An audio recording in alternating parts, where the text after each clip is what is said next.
And we are recording. Hi, Chi, wonderful Hi, artist, Chi Joe. Bennet. Really Hello. good to have you here. Thank you. We're gonna do, I think this is the third of the series of artist interviews, Envisioning the World. And I have with me multi-talented artist Chi Bennet. And we're going to go through the 8 questions and learn all about Chi's practice and what being an artist means. And I'm really looking forward to it. Oh, good. So am I. So Chi, if you could start by telling us a bit about what I call your magical art journey. In other words, how you went from, like, what brought you to the point of realizing you are an artist. So yeah, it took me up until I was about 30 to really commit to the path of being an artist. Because I've always had this like knowledge of having a talent, just because when I was a child, I used to do drawings in school and stuff like that, and it always sort of struck me that like I found it really easy to do, and other people would say to me like, oh, you should be an artist, from quite a young age, like, judging on my childhood art and stuff. They're thinking, oh, you've got a natural talent. So I sort of knew that there was something there, but I think that's quite different from sort of becoming an artist, because I think that having technical skill doesn't necessarily make you an artist. But the reason why it took such a long time for me to get to that point of embracing myself as an artist, I think I had quite an upbringing that was very conservative, conventional, and almost like anti-art. My parents were quite sort of Bible-believing people, and the way that I grew up, their kind of influence on me was kind of like, I don't know, art was a little bit taboo or not Christian enough, or it was like I wasn't encouraged to do art, and it was almost like I was shamed for considering my creative stuff to be art. Like, who are you to say that that's art, kind of thing. So it took a long time for me to really feel like I could be an artist or would want to be one. And it was through doing psychedelics, actually, that I really sort of got to the bottom of kind of like unraveled a lot of that kind of shame around my own creativity and my own personality and things like that. And in a safe and legal setting, I did some magic mushrooms and sort of asked the universe a question, which was like, what's my purpose in life? And the answer that I got back was, you have to show people that the imagination is as real as the real world. So that was like the kind of thing said to me. And at the time, I just ask, was that shocking? Like, was that really going against what you'd learned growing up then? Yeah, I mean, at that point in time, like, I hadn't really given much thought to my own imagination. I had a sense that I ought to be doing something creative or imaginative in life. But up until when I had that psychedelic experience, I was still very much repressed and not a creative person. But when I had that kind of experience of being told that this is your purpose in life, kind of thing, the first thing that flashed through my head was like paintings. And it wasn't until maybe a few years after that experience that I actually started doing visual art and painting and drawing. So it's even after that, it took a long time for me to like get into my own creativity and stuff, because I think that a lot of us are conditioned to believe that we're not creative or not good enough. I think that's the thing, is like not good enough, really, or not, never going to be successful, kind of thing. Can I ask, do you think that there's a sort of natural time lag between an idea in the thought form and then bringing it into the physical world? I mean, do you think that Do you mean there's like an something, idea of your own identity? anything? I mean, I'm just thinking of getting the kind of thought message, and then there's a period of time for it to become into the physical world. Yeah, I would say so. Yeah, I'd say the idea of being an artist, even when I felt really strongly that that's something that I ought to do or want to do, or it was still very sort of like, it's still a journey to sort of like become that person, Mm, because you're having to untangle, like, why don't I feel that way? Why do I have this resistance with that? And kind of, I think it's a journey to, I suppose it's like a journey towards freedom, and it doesn't happen overnight. mm, mm. Yeah. And so what was then, so then there was, you had this experience where you sort of understood, okay, this is the way I'm meant to go. And Hmm. then it took a period of time, and then what happened to make it start to come into the physical world and you actually be making Um, the art and so on? so I, up until the age of 30, my life was quite sort of complicated. In my 20s, I was in a sort of quite fundamentalist Christian cult.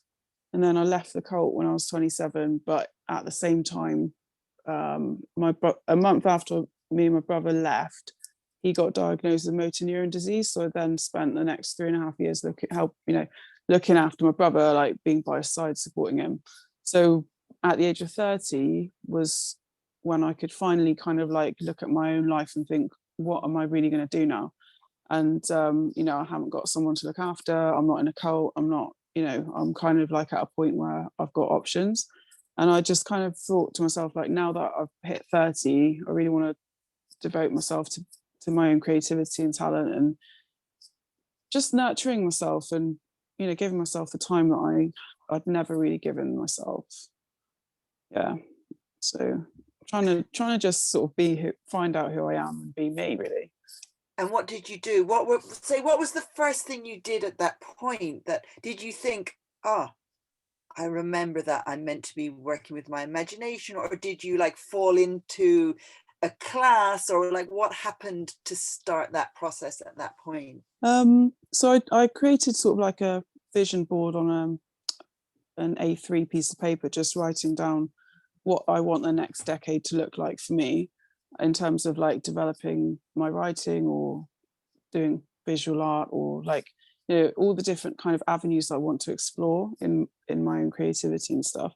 And then I think that once it was on paper, it kind of just sort of crystallized it in my mind and helped me to then create that idea of like, this is what, yeah, so the first thing I really attempted was poetry.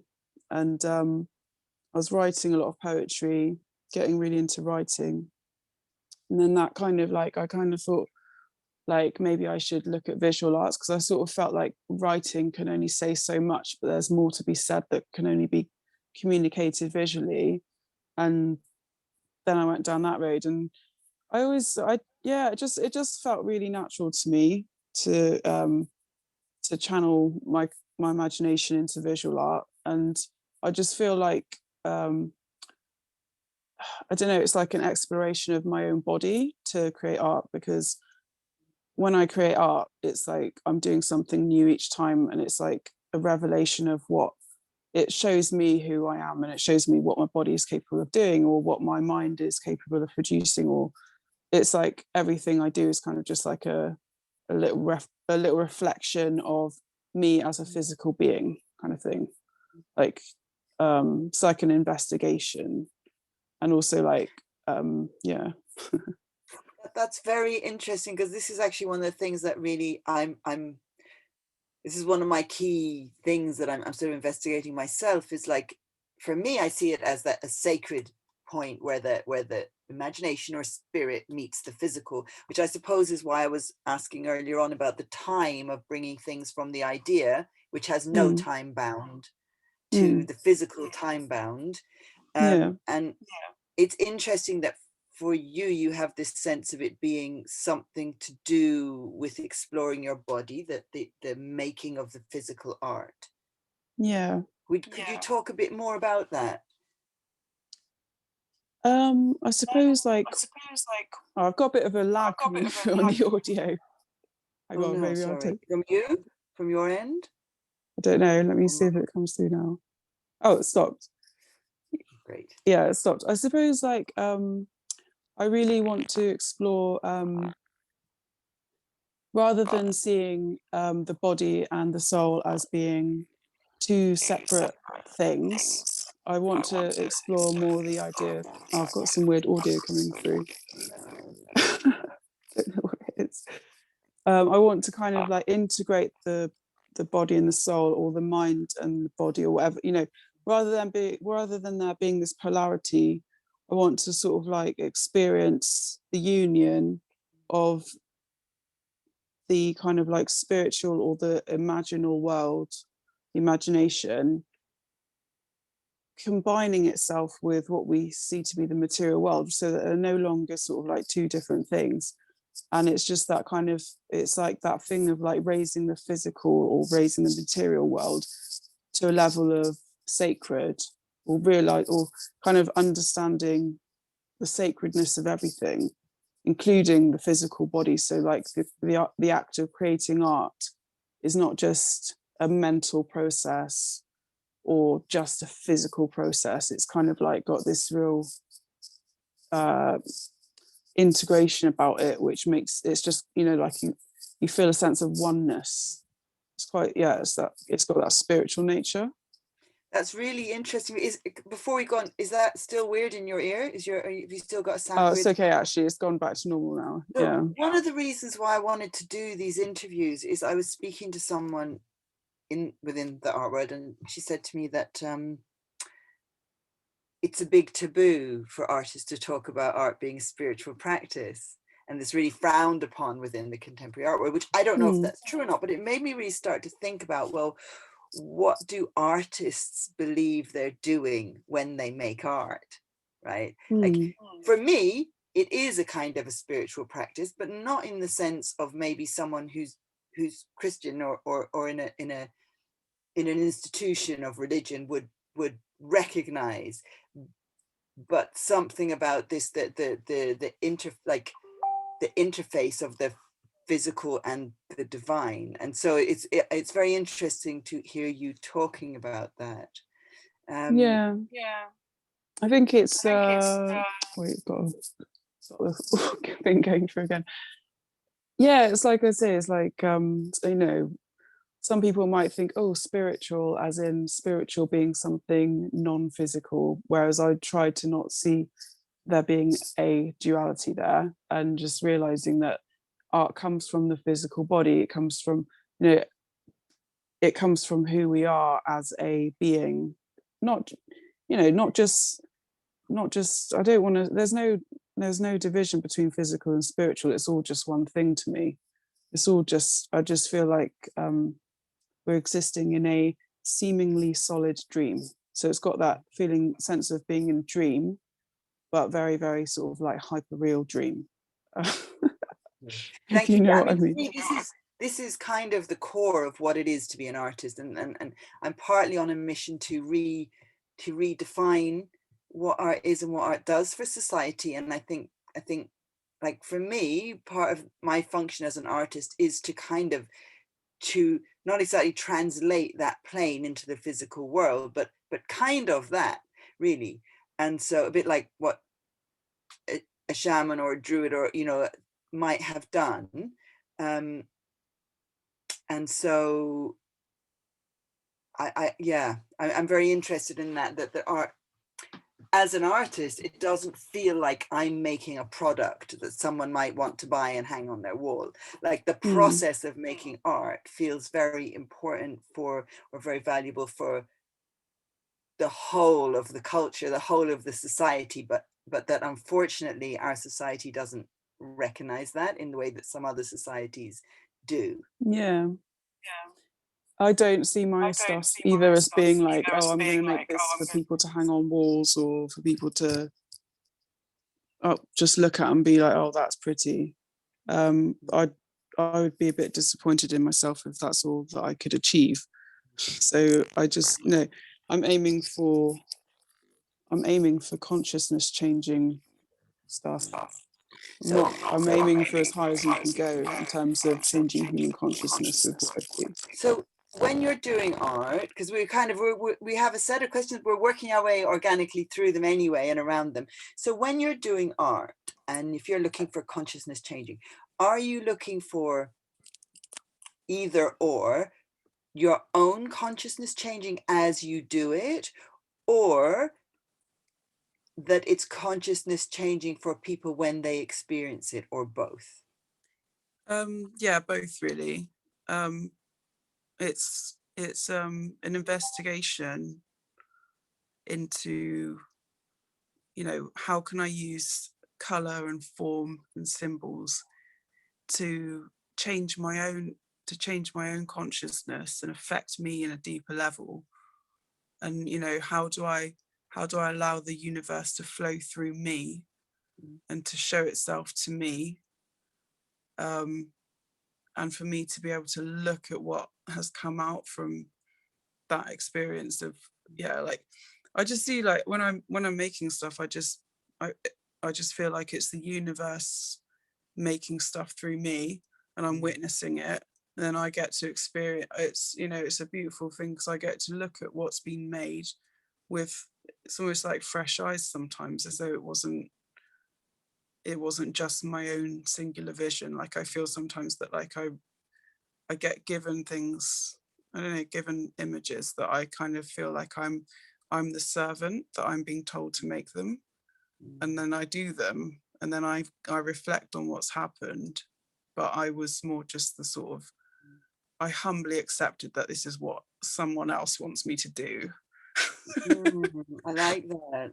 Like a higher self, or like some other force, so, because ideas come through, and I get very clear visions and ideas sometimes, just like, and I always have the choice whether to accept or reject. And sometimes I reject ideas because I'm ashamed of them, or I feel like other people I was won't. going to say, how does it feel? How does it feel different to accept or reject? And do you ever revisit ones that you previously rejected? I tend to try to accept as much as I can, because when I've had flashes of inspiration, I've experienced it where I've had flashes of inspiration, and the first thought that comes to mind is, that's stupid, don't do it. And then when I've ignored that thought and done the thing that I've been given this vision of, it's just had such a positive effect on other people. Because, like, things like images that are funny or strange, that I might feel like embarrassed to create, people seem to relate to them because it relates to their own inner strangeness. But that's something that I really like to explore, is like my own inner strangeness and surrealism. And it's kind of like a secret world. And it's giving people an insight into a secret world that only I can see. And it kind of opens, I think that it opens like a portal inside of them, where they're able to kind of like reflect upon their own secret world that no one else can see. Do you know what I mean? It kind of opens up a space of reflection. And now I'm kicking myself because I didn't say to you to prepare some work to share with us. I don't know if you've got anything knocking around. That's like, that's on me. It's like, oh, I didn't say that. If you Do you have want me anything, to just hold it up to the phone? Yeah, that'd be great. If you have some of your work to share, and then you could maybe talk a bit about it afterwards. Okay. Well, this is like an example of one piece of work that I really hated, and I didn't want to show anyone. But then it's like some people. Well, I was. Wow. I don't know if you can see that. I like. Yeah. Can you prop It's basically I don't know. Well, maybe it's you my can prop it depiction. It's my photograph. depiction of. Sorry. hang on. It's If you like prompt it's like it, my yeah. depiction of my experience like in school compared to not being Wow. in school, and kind of like anyway, so yeah, it's like it's got the acronym senseless conformity has oppressed our lives, or Mm. school. I love that. And forced memorization lessons, FML, or also known as fuck my life. Um, and then all around the outside is kind of like I've got real positive affirmations, like Mm. you are wonderful to the core, regenerate the planet, life is beautiful, follow your bliss, gain understanding and imagination. Can you flip your, I don't know if you can't flip the camera, can you, with Zoom to point it the other, Oh, do like, you want me to, I'd let love me to get a just closer see, look at the piece. do you want me to just see if I can flip it over? Yeah, Oh, if it's oh yeah, possible. There we here are. we go. Yeah, brilliant. So now Here we you can go go. a bit Here we closer. go. So, yeah, so little affirmations that I've received on Right. sort of like psychedelic trips. Wow. You are wonderful to the core. You heroic spirit. That's what I've been called on a trip as well. You become what you imagine yourself to be. Believe in yourself. But it sounds like you've had much more positive trips than I have. Self-love, healing, Mm. divine consciousness, awe and wonder. You co-create your reality. Remember your inner child. Heal its wounds. Wow. Lifelong play, dance, art, music. So, Express so, yourself. Love your life. Free your mind. so this is really a Then very that's magical piece. I mean, this is like, this, it feels like it's an alchemizing piece okay. to In me. what's yeah. So anyway, is that enough, or do you want me Yeah, to thank talk you more so about this? much. Thank you, thank you, thank you. Yes. Okay, so that was like when I did it, I really like I really didn't like it. That's an example of one that I really didn't like. But then like other people have really liked it, and it kind of makes me think sometimes that like stuff that I don't necessarily like, I have to just humbly accept that this is what's coming out of me, because it can help other people, or it Yeah. can be of positive benefit to other people, even if it's sort of like cringy, Mm. even if I feel like, oh, this isn't good enough. You know what I mean? I do. I'm an artist. I know exactly what you mean. I feel that quite a lot. So yeah, I guess yeah, I think the best art I've done is sort of like just been when I haven't been too critical of what I'm doing, and just sort of like let it flow, let it be what it is. Sometimes I think that our art is like our children, and that we want to create the best container we can for them to be the most fully rounded beings that they can grow up to be. But we don't really, like, I would never like to say to one of my kids, actually, I don't like you as much as my other child, get out, get out. Do you know Yeah. what I mean? And so it's difficult when we produce art that it doesn't meet the standards we think it should meet. Mm. But I also feel that I still have I still have what's the word, not responsibility, but like, I need to still look after it and nurture it, even if it's like lumpy. And I don't Yeah. know, do you know what I mean? Like, I don't Yeah, know. it's kind of like I feel like in life you have to sort of reparent yourself, or take the approach of towards yourself that your parents ought to have, the approach that they ought to have had, which is sort of like, nurturing and allowing you to have freedom and things like that. So yeah, it's me with my art, it's been sort of like hand in hand, I suppose, with healing the inner child, and healing myself psychologically. Yeah. Yeah, I can see that. That's amazing. So we've gone through quite a lot of the questions. What would you say is the hardest thing about being an artist? I suppose it's the feeling that that sometimes I feel quite alone in what I'm experiencing in art, because I get such highs with what I create. I get such sort of transcendent moments of heaven and ecstasy when I create things that I, when I'm in a real sort of like creative state of mind, I'm really sort of like feeling this sense of elation. Yeah, sometimes you feel like there's no one, unless you know people who are also feeling that way. Sometimes it can feel quite lonely in society when you're like that, because it's not understood or valued, I suppose. Yeah, this is part of what I was saying about that I think this is one of the things that creates blocks for some artists.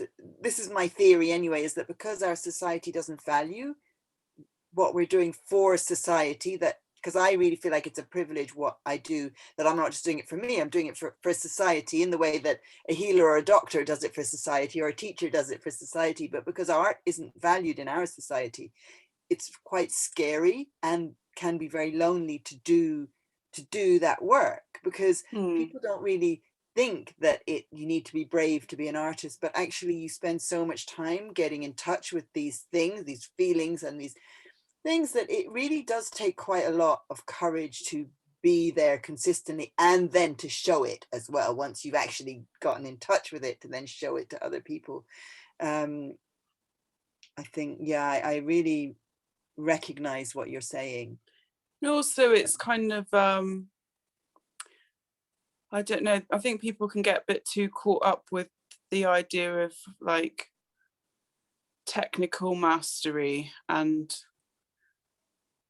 I don't know, it's that thing of like, oh, it's not good enough, or I don't know, yeah, it's like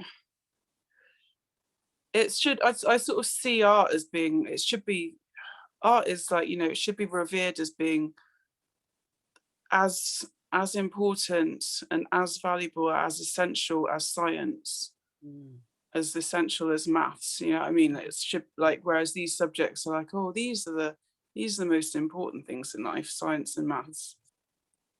But I think it's art needs to be revered and not just seen as sort of, entertainment to distract you for 5 minutes. Yeah, or some kind of fancy decor. Yeah. There's nothing wrong with fancy decor, but Yeah. It's fine if people want to spend their whole life creating art that says nothing, does nothing, and is just, might as well be doing a factory job, just splashing paint onto a canvas. And, if you're just producing the same image over and over again with very little difference, that's what some people want to do. But I personally don't want to do that sort of art. I'm really more sort of interested in the intellectual pursuit and the sort of discovery, investigation and experimentation side of it. Learning. Thank you. And so what would you say would improve your life as an artist?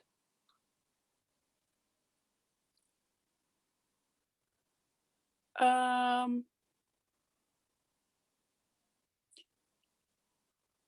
suppose the best thing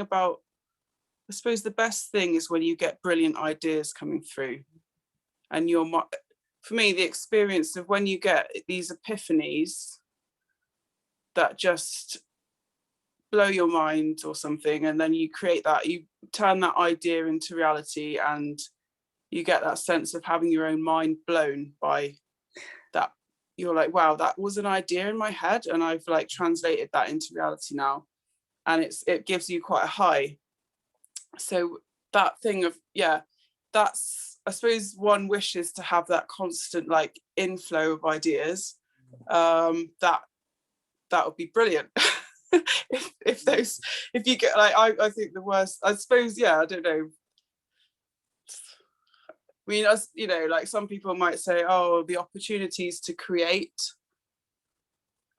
Yes, the opportunities to create are wonderful, but nothing beats having an epiphany and being able True. to actually translate a genius idea into the reality that we can share, you know. I think it's one of the greatest pleasures in the world when you have any kind of an epiphany, isn't it? It's Yeah, just so that's what I'm always really, seeking. right. Seeking epiphany. That sounds like the name of an art house movie. Yeah. Seeking Epiphany. Maybe you can call your next show Seeking Epiphany. Yeah. And then what would you say is so okay, well, these might relate then. I was going to say the next question is, what's the best thing about being an artist? But maybe you've already answered that, or is there something else? It's just it's the most fun you can ever have. And I think that everyone is allowed to call themselves an artist. And I think that it's not, you know, it's not something that there are no real barriers to becoming an artist other than what you in your own mind, the barriers that you put up.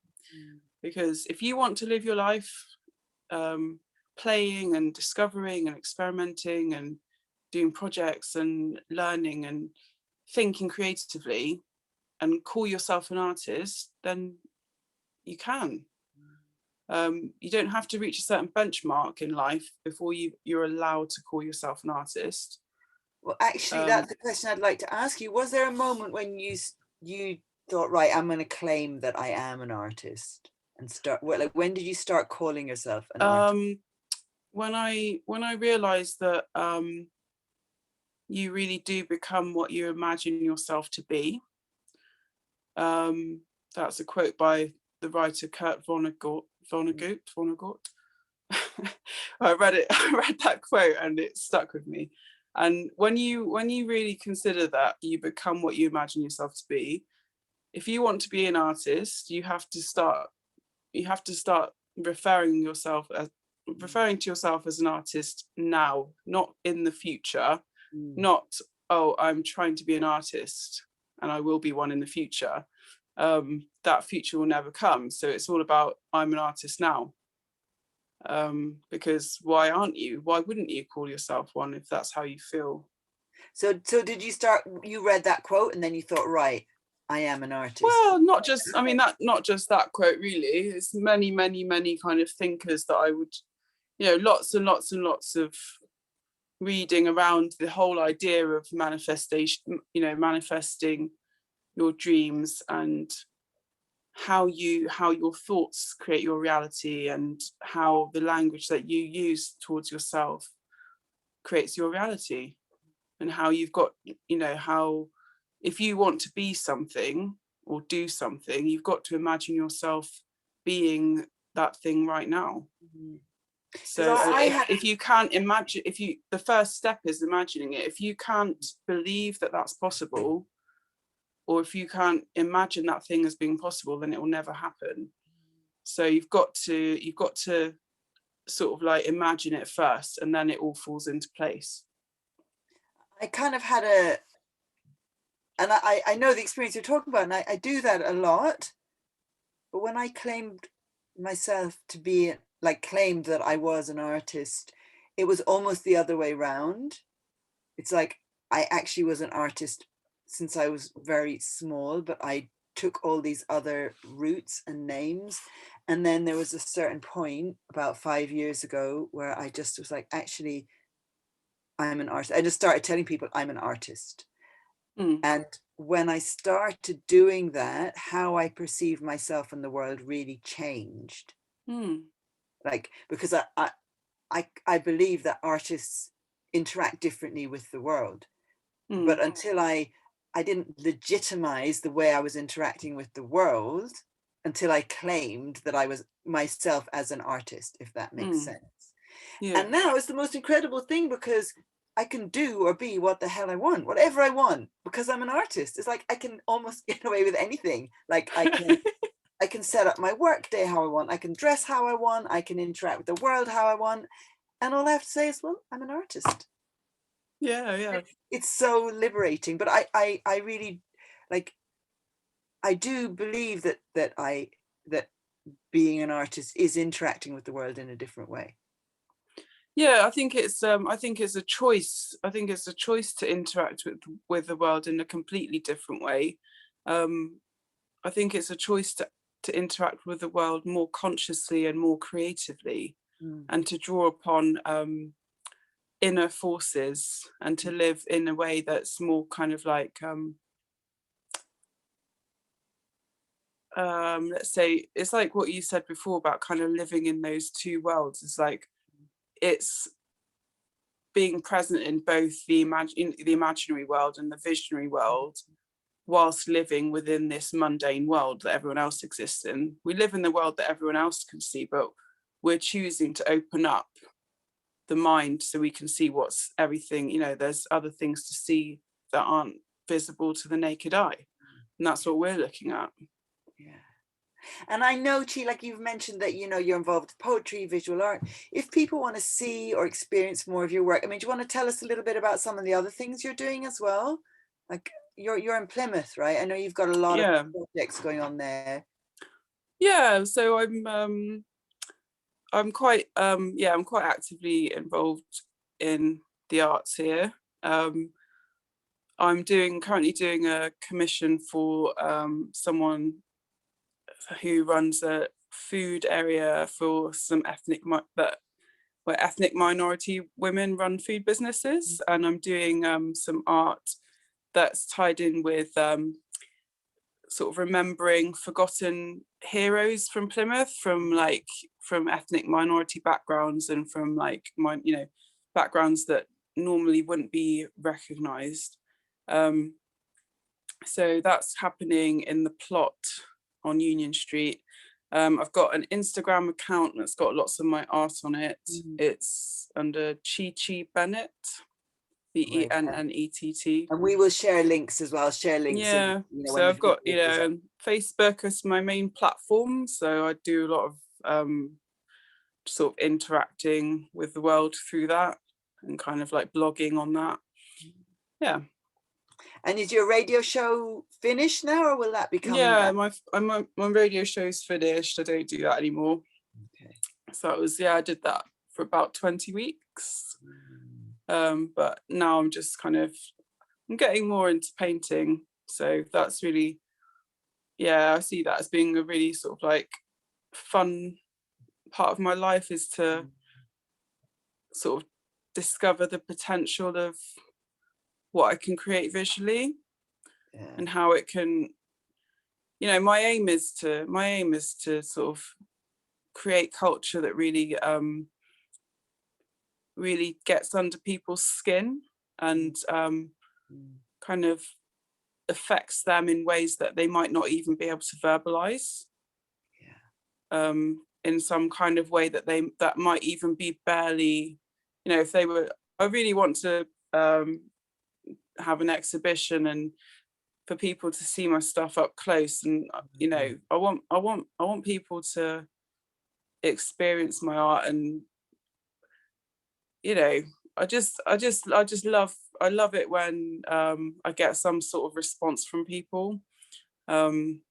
Yeah, I've had so many nice things like said to me before, and like it when people really understand my art, and when they really get into it, and when they really recognize it for what it is, it makes me feel very much understood. And it's kind of like it's probably the most understood I could feel. And it makes me feel less alone in this world when I'm able to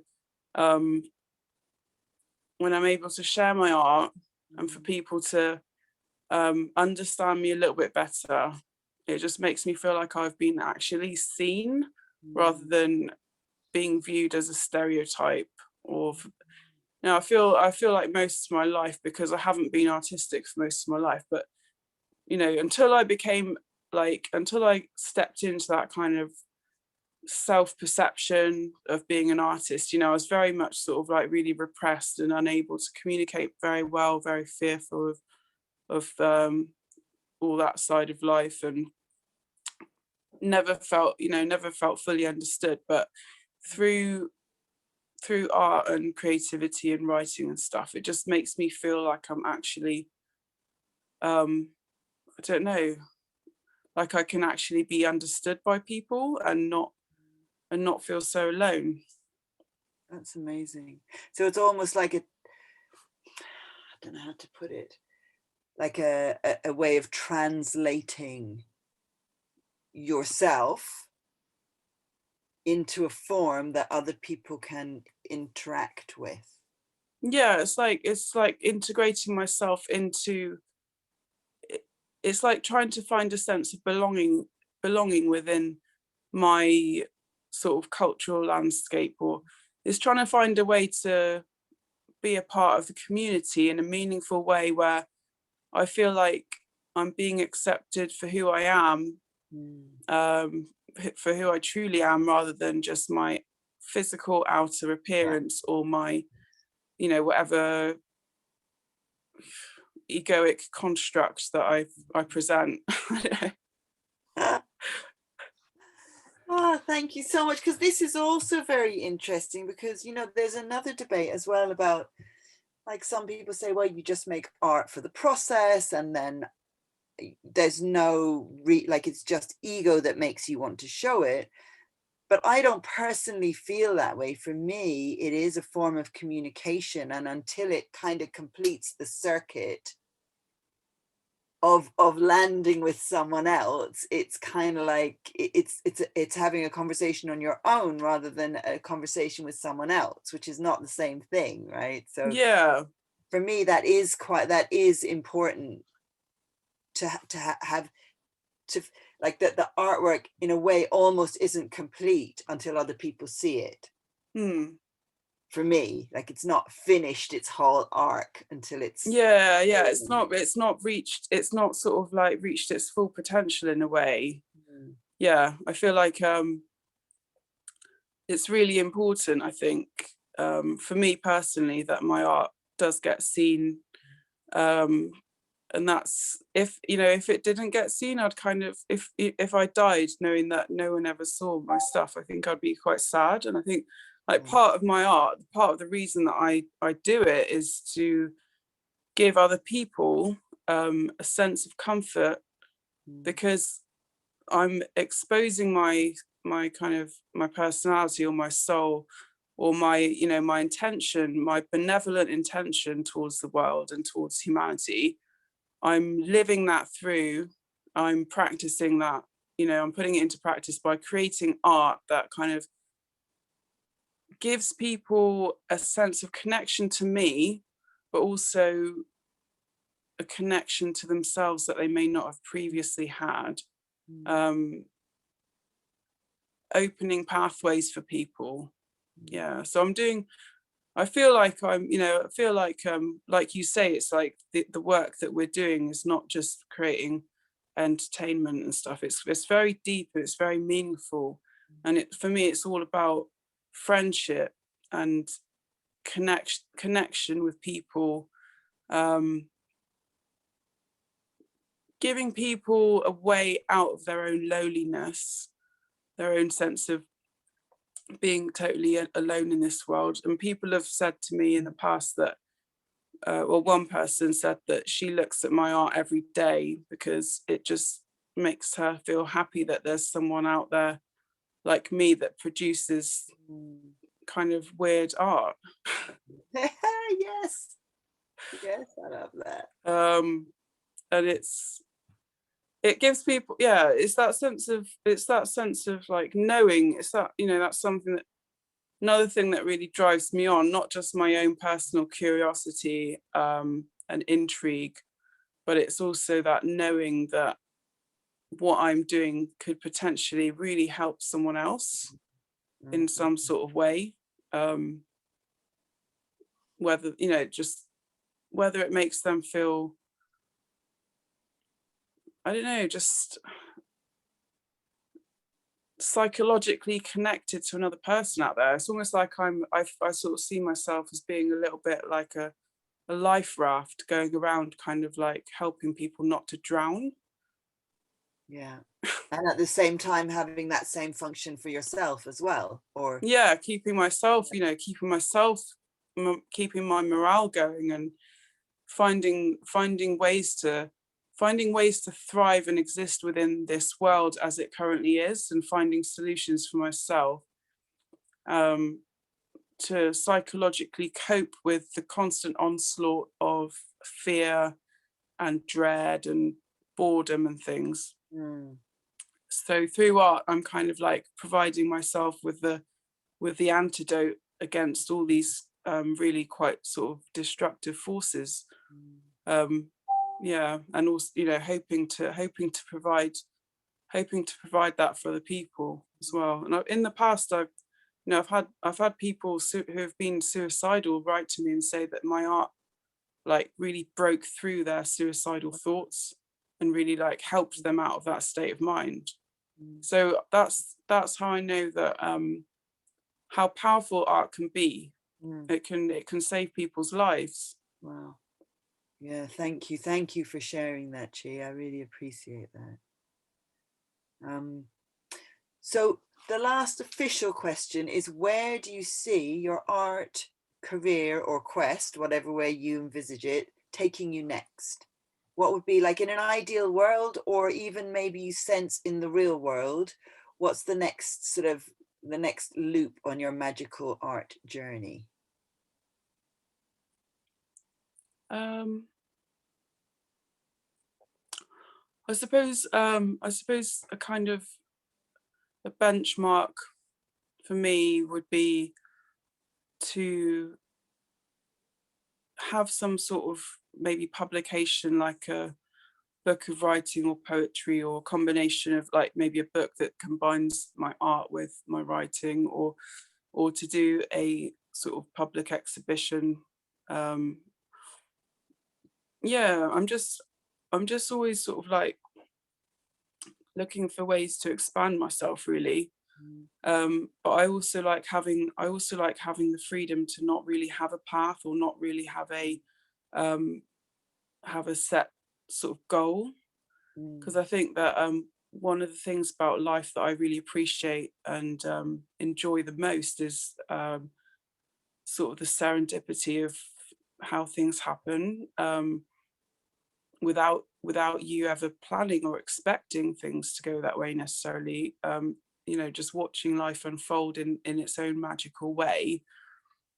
Um, I think when you try to pin it down too much and create too much of a plan, it can take away the spontaneity and the freedom of And just sort of witnessing it unfold, if I I was your think. fairy art godmother and I was able to give you one magical art wish right now, what would it be? Um, I've always just got this sense that I want, I don't know, I just want I want to give people the sense of, I want everyone to sort of experience a sense of like having, like when growing up, how it can be so hard growing up, and it's you sometimes like you latch on to an artist or a musician or someone who gives you that sense of inspiration.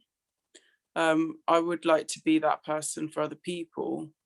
Um, and I'd like to, create positive change in that way Mm, by being able to be that person for younger people. Maybe they could think, oh, okay, like I could just be an artist. I could do that myself, or I don't know, just give people. I just want to give people like the courage to be themselves, or help them to see that they don't have to just be like everyone else. Or yeah, I'm just interested. I'm really just interested in sort of like leaving behind a legacy of positive change for people. Um, thank you. and just to improve people's lives at the same time as I improve my own. Yeah. So yeah, that's all I really want. Thank you. Well, I think that I think that's already granted. I think that wish is already granted. Yeah. Well, Chi, it's been fantastic talking to you. Thank you so much for taking the time.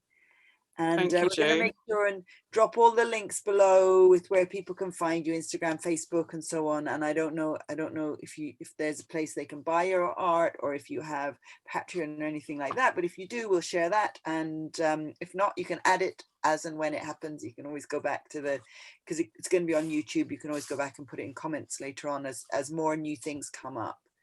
Yeah. Before we say goodbye, is there anything else that you want to share or say or ask or anything at all? Yeah, I just want to encourage everyone out there, anyone who's watched this. I would just say, like, being creative and allowing yourself to be free and to play and to be yourself is the most important thing you could do, is just to allow yourself to be who you are. And it's, for me, I think it's the only thing that really makes me happy, is when I just feel like I'm being myself and I'm being free. And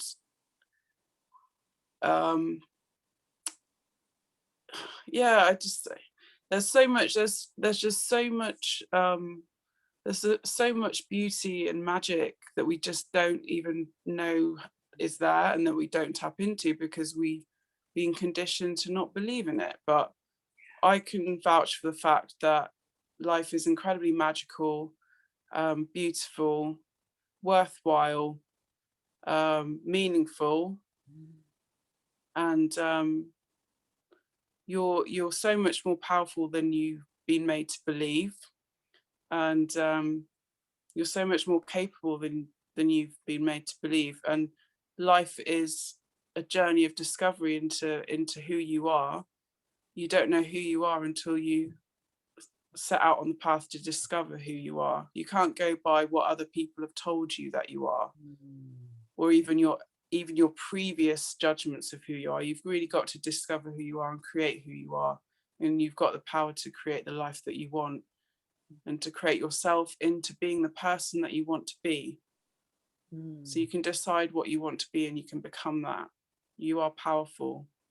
Thank you, Chi. Thank you so, so much. It's been a real pleasure and honor having this conversation with you. And I'm going to stop the recording now, but just don't go anywhere just yet. Okay. Okay, thank you.